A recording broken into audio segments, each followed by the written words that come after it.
Simon Dutheil, bonsoir. Merci Bonsoir. d'être avec nous. Vous êtes co-délégué de l'Union syndicale solidaire. Vous êtes également prof en collège à Saint-Denis. Vous allez manifester demain, évidemment. Pourquoi? Quelles sont précisément vos revendications?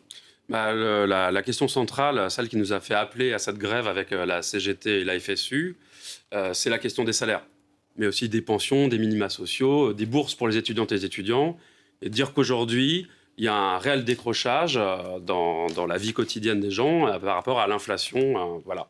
Donc, pour obtenir des augmentations de salaire, mais aussi, comme je disais, de l'ensemble des bourses et des minima sociaux, on a décidé d'organiser des manifestations et des grèves dans toute la France demain. Alors vous dites, la CFDT et Force ouvrière ne participent pas demain à ce mouvement. Il y a effectivement des risques que le mouvement ne soit pas très suivi. Pas très suivi, ça c'est difficile de voir à l'avance. Ce qui est certain, c'est que les mobilisations sur les salaires, elles se font beaucoup par entreprise. Donc effectivement, là, on est sur une mobilisation interprofessionnelle large. Mais pour nous, il était important de donner un signal fort dans la période, et un point de convergence et de regroupement pour toutes les luttes qui existent et toutes les grèves qui existent, parce qu'il y a de nombreuses grèves dans plein d'entreprises aujourd'hui sur cette question des salaires. Et il est important de montrer que, qu'on soit du public, du privé, qu'on soit en CDI ou en CDD, on a des intérêts en commun. Donc voilà la construction. Après que des syndicats n'aient pas souhaité appeler avec nous, bon, c'est leur choix.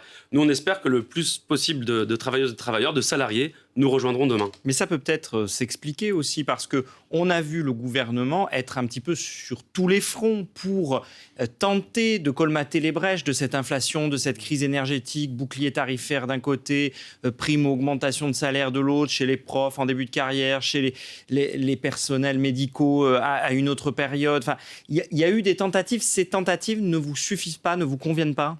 Surtout, elles sont pas réelles par rapport à ce qui se passe. C'est-à-dire, on parle de tentatives.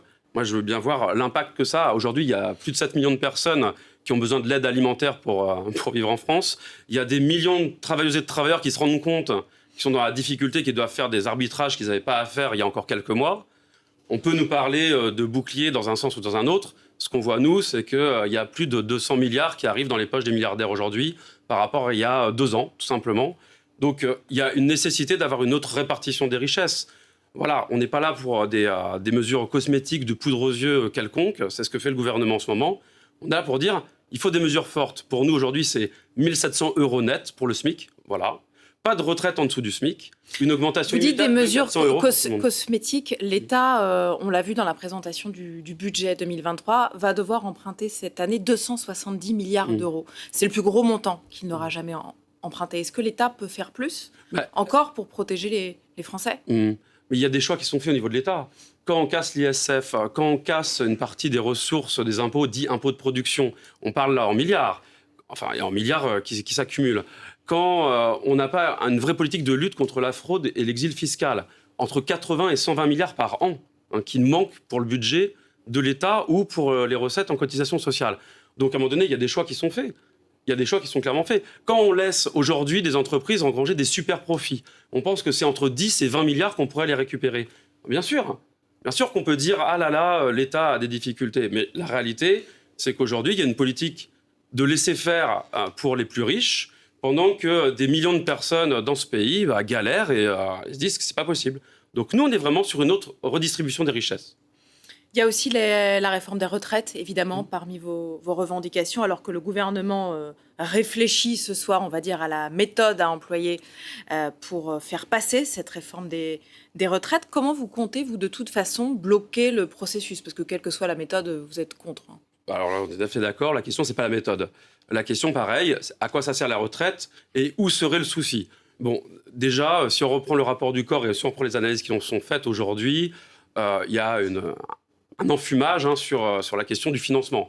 C'est-à-dire qu'il n'y a pas besoin aujourd'hui de faire une réforme des retraites par rapport à l'équilibre. Alors le corps dit que c'est vrai. La Première ministre n'a pas la même lecture que vous. Bien sûr. Mais en fait, le corps dit que c'est vrai aujourd'hui, mais pas dans quelques années. Si vous regardez leur rapport, vous verrez qu'il y a une crise artificielle qui est générée pour justifier, mais c'est dans le rapport, on aurait une crise, une augmentation du chômage d'un coup dans quelques années, qui justifierait d'avoir besoin de faire une réforme de leur point de vue. C'est les prévisions. C'est leur prévision, avec, regardez en détail, vous verrez, avec des choses qui n'existent pas. Ensuite, on est dans des mesures idéologiques, et on nous dit quoi? On nous dit que ça servirait à récupérer 7 ou 8 milliards. Bon, parlons aux gens. C'est quoi 7 ou 8 milliards? C'est exactement ce qu'on perd aujourd'hui, par exemple, en diminuant les impôts dits de production. C'est des choix de société.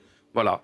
Nous, on n'est pas d'accord là-dessus. On pense que toutes les personnes qui ont travaillé sur toute leur vie méritent d'avoir un temps de repos d'après-travail, leur salaire socialisé, pour lequel ils ont cotisé sur l'ensemble de leur carrière, et que ça ne doit même pas être à 62 ans, ça doit être à partir de 60 ans à taux plein.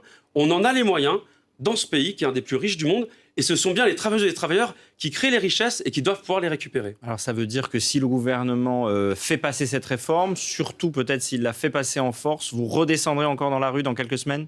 C'est-à-dire qu'on va bien réfléchir à la façon dont on agira, mais c'est certain qu'on ne se laissera pas faire, on ne va pas se laisser voler du temps de nos vies.